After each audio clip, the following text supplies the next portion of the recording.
अगर आप इस वीडियो को देख रहे हो, इसका मतलब डेफिनेटली आप डिप्रेशन, एंजाइटी जैसे किसी भी इमोशनल ट्रैप में आप फंसे हुए हो। आपने बहुत जगह ट्राई किया होगा, लेकिन आप एक अच्छी जिंदगी जी नहीं पा रहे हो। आप जो करना चाहते हो, अपने लाइफ में हैप्पी लाइफ जीना चाहते हो, वो आप कर नहीं पा रहे हो। शायद आपने किसी थेरेपिस्ट से मिले होंगे या आपने किसी बुक्स को पढ़ा होगा, ट्रेनिंग लिया होगा, लेकिन फिर भी आपके पास कोई रिजल्ट नहीं। अगर आप इन चीजों में फंसे हुए हो और अपने गोल्स को आप अचीव नहीं कर पा रहे हो, तो आप अपने आप को अकेले मत समझिए, मैं आपके साथ हूं। हर दिन आप जैसे लोग मेरे पास आते हैं जो अपने इमोशनल ट्रॉमा में फंसे रहते हैं। वो अपने एंगर, फियर, इन चीजों को वो एक्सप्रेस नहीं कर पाते, उससे निकल नहीं पाते हैं। वो अपने लाइफ में स्टक हो चुके हैं। दोस्तों, ये वीडियो शायद आपके लिए बहुत इंपॉर्टेंट हो सकता है, क्योंकि शायद उसमें वो की हो जिससे आप इस साइकिल से फ्री हो सके। हाय, मेरा नाम डॉक्टर विनोद मुंडे है।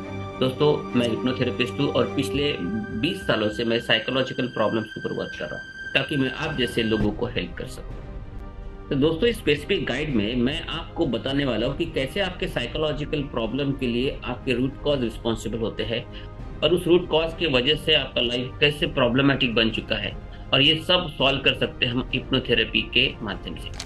तो दोस्तों, हिप्नोथेरेपी क्यों क्यों के दोस्तों, साइकोलॉजिकल प्रॉब्लम ये माइंड के प्रॉब्लम होते हैं, ब्रेन के नहीं होते। इसलिए इसके ऊपर मेडिसिन वर्क नहीं करता। इसके ऊपर सिर्फ और सिर्फ आपके रूट कॉज के ऊपर वर्क करके उसके प्रॉब्लम को सॉल्व किया जा सकता है। तो दोस्तों, हिप्नोथेरेपी क्यों? क्योंकि हिप्नोथेरेपी एक ऐसा साइंस है जो आपके सबकॉन्शियस माइंड में बसे negative beliefs, negative experience, negative trauma जो होते हैं, जिन्होंने आपको इमोशनल स्ट्रक करके रखा हुआ है, जिसकी वजह से आप अपने लाइफ में आगे नहीं बढ़ पा रहे। जैसे मानो कि एक बहुत बड़ा वजन आप रोज ढो रहे हो। दोस्तों, हिप्नोथेरेपी ये विदाउट मेडिकेशन आपके ब्रेन को रिवायर करता है, आपके माइंड में पड़े इस नेगेटिव बिलीफ को वो रिमूव कर सकता है। ये ताकत है हिप्नोथेरेपी में। दोस्तों, मेरा अनुभव है कि जो 20-20 सालों से साइकोलॉजिकल प्रॉब्लम में फंसे थे, वो कुछ ही 8-10 सेटिंग में अपने ट्रॉमा से बाहर निकल चुके हैं। दोस्तों, ये थेरेपी काम करती है माइंड पे, और माइंड ही आपके सभी प्रॉब्लम की जड़ है। तो आइए समझते कि किस प्रकार के साइकोलॉजिकल प्रॉब्लम होते हैं। मैं आपको बताता हूँ, लेटेस्ट में मैंने एक केस को देखा कि उसके मम्मी ने सिर्फ इतना बोला कि क्या मुझसे गलती हो गई जिससे भगवान ने मेरे हस्बैंड को छीन लिया। बस ये बात उसके माइंड को स्ट्राइक हुई, और वो थॉट्स वो सोचती गई, और धीरे धीरे वो ओसीडी में कन्वर्ट हुआ। एक लाइन ऐसा था, उसको 17वें साल में एक एस्ट्रोलॉजर ने कहा कि तू फॉरेन में जाने वाला है और तुझे जेल होने वाली है। लेकिन कुछ समय के बाद ऐसा हुआ कि वो फॉरेन में गया और उसको क्लिक हुआ कि मुझे जेल भी होने वाली है, और वहां से उसका प्रॉब्लम शुरू हुआ। वो इतना पैनिक और एंशियस होता था कि बहुत प्रॉब्लम थे उसमें। वो मेरे पास जब आया था, उसकी एज 45 थी और प्रॉब्लम शुरू हुआ था 22। तो दोस्तों देखो, इतना प्रॉब्लम है कि लोग मेडिसिन नहीं है लोगों को ठीक होने के लिए। दोस्तों, ऐसे बहुत सारे क्लाइंट्स हैं जो स्ट्रेस, इंसोम्निया, लगता है कि मैं मर जाऊंगा, ऐसे बहुत सारे प्रॉब्लम लेके मेरे पास आते हैं, जिसको मैंने बहुत अच्छे से सॉल्व किया है।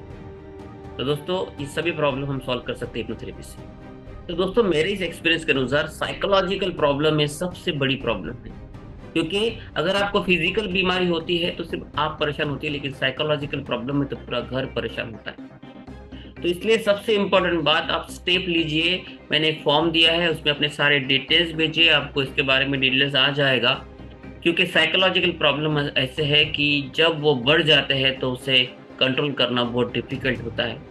क्योंकि दोस्तों, मेडिसिन से सिर्फ लोग जिंदगी काट सकते, जिंदगी जी नहीं सकते। अगर आपको अपनी जिंदगी को जीना है तो अपने इस घटिया नेगेटिव बिलीफ, इमोशंस को निकालना होगा, और ये पॉसिबल है सिर्फ और सिर्फ हिप्नोथेरेपी से।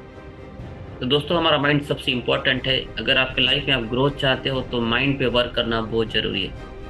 आप जल्द से जल्द जो भी आपके प्रॉब्लम है उसको एक्सप्रेस करने के लिए जल्द से एक्शन ले, और अपने जो भी साइकोलॉजिकल ट्रॉमा हो, थोड़ा भी हो, आपने कभी एक्सीडेंट देखा हो, अपने झगड़े देखे हो, आपका स्टेज फियर हो, एग्जाम में फेल हुए हो, जो भी छोटे छोटे प्रॉब्लम है, आपको ये साइकोलॉजिस्ट के पास जाके रिमूव करना बहुत जरूरी है। तो जल्द से डिसीजन लीजिए। धन्यवाद।